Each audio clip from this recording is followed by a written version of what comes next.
Музыка жан дүйнөнүн тили, адамга эргүү тартуулап көңүлүн көкөлөтөт. Ал эми жетиген мука музыка чыгарган кыргыз элинин байыркы аспабы. Ал 7 кылдуу болгондуктан жетиген деп аталган. Бүгүнкү күндө бул музыкалык аспапты жете эмес, андан көп кылдуу кылып жасап элге таанытып жатышат.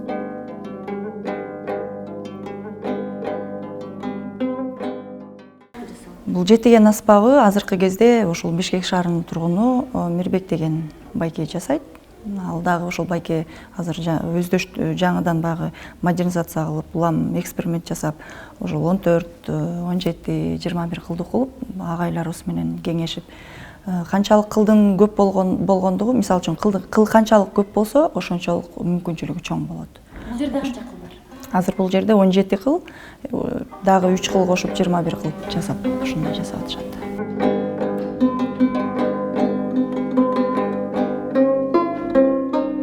Бактыгүл айым бул байыркы аспапты үйрөнүп, чертип келгенине 3 жыл болгон.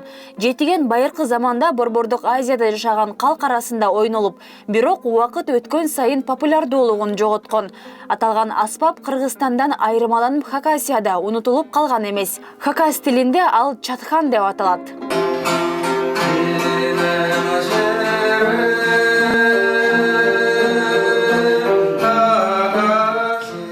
Мен бул жетиген аспапты 3 жылдан бери чертип аркалап келатам. Ал эми эң жакшы көргөн ушул комузум. Бул комузду 3-класстан бери чертип келем. Анда мен сиздерге Карамолдо Орозов атабыздын Кер толгоо деген чыгармасын арткарып берейин.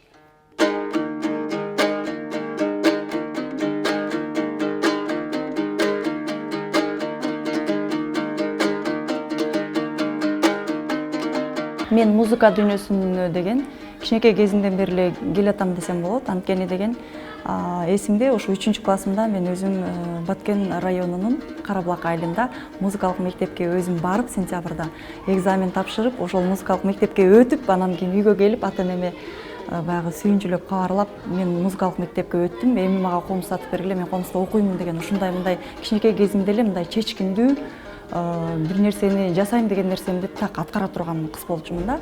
Мынакей ошентип эле комуз аспабын музыкалык мектепти бүтүрүп, андан кийин Бишкек шаарында негизи ата-энем көп жылдан бери жашайт. Анан ушул жактан улуттук консерваторияда комуз бөлүмүнө тапшырып, комуз бөлүмүн аяктадым. Андан кийин мынакей жетиген аспабын дагы кайрадан эле ушу аркалап улантып келатам. Каарманыбыз бир нече музыкалык аспапта кол ойнотот. Ар бири өзүнчө жагымдуу музыка тартуулайт дейт ал. Мисалы үчүн комуз, оз комуз, чопочор, анан жетигенди үйрөнүп атам. Ал эми пианино аспабын болсо, бизде ушул жана кошумча сабак болуп кирет. Музыкалык мектепте деле, анан кийин улуттук консерваторияда да кошумча сабак катарында кирип, бул аспапты дагы үйрөнүп калдым. Андан сырткары аккордеондо дагы кармап чертип ырдап калам.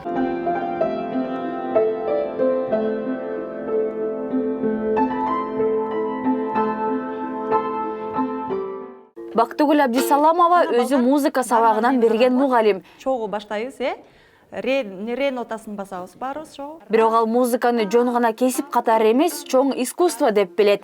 Анткени кичинесинде эле улуттук аспап 3 кыл комузду колуна алган. Түз алып барышыбыз керек, кенен ачышыбыз керек. Бактыгүл айым музыканын тилин жаш муунга үйрөтүп, мектеп окуучуларынын комузга болгон сүйүүсүн ойготуп, кызыгуусун арттырып келет.